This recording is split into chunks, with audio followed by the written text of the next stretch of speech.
बेंगलोरमा बस्ने नेपाली कपलको काममा जानुभन्दा अगाडिको रुटिन कस्तो हुन्छ तपाईहरुलाई थाहा छ?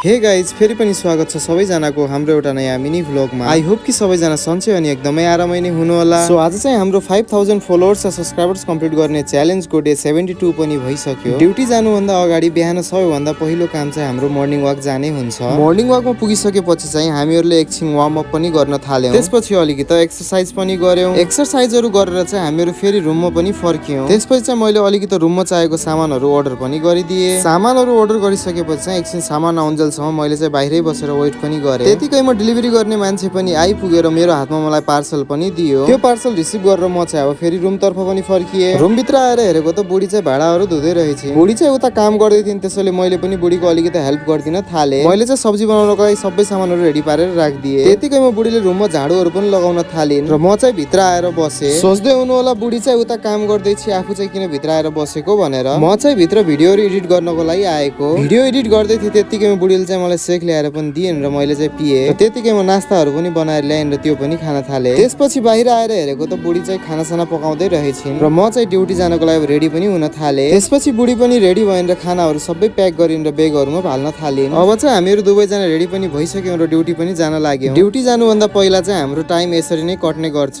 भिडियो मन परेमा लाइक, कमेन्ट, शेयर र फलो अनि सब्स्क्राइब गर्न चाहिँ नबिर्सिनु होला। हस्त भाइ, जय नेपाल।